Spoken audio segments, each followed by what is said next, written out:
Hello అండి. షాప్స్‌లో దొరికే శర్కరపారను ఇంట్లో గోధుమ పిండితో హెల్తీగా, ఈజీగా ఏ విధంగా తయారు చేసుకోవాలో చూపిస్తాను. ముందుగా 2 కప్పులు గోధుమ పిండిని వేసుకోవాలి.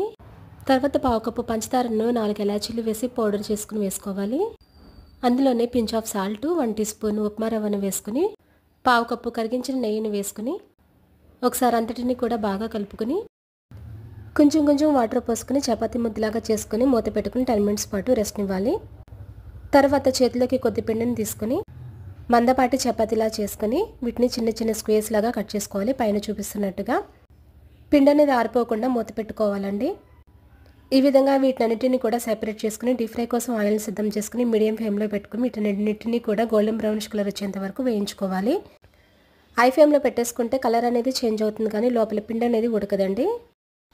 ఇవన్నీ కూడా గోల్డెన్ బ్రౌనిష్ కలర్ వచ్చిన తర్వాత వీటిని తీసేసుకుని రిమైనింగ్ కూడా ఇదే ప్రాసెస్లోకి వేసుకోవాలి. ఇవి 20 డేస్ పాటు నిల్వ ఉంటాయండి. Thanks for watching. Please subscribe my channel for more videos.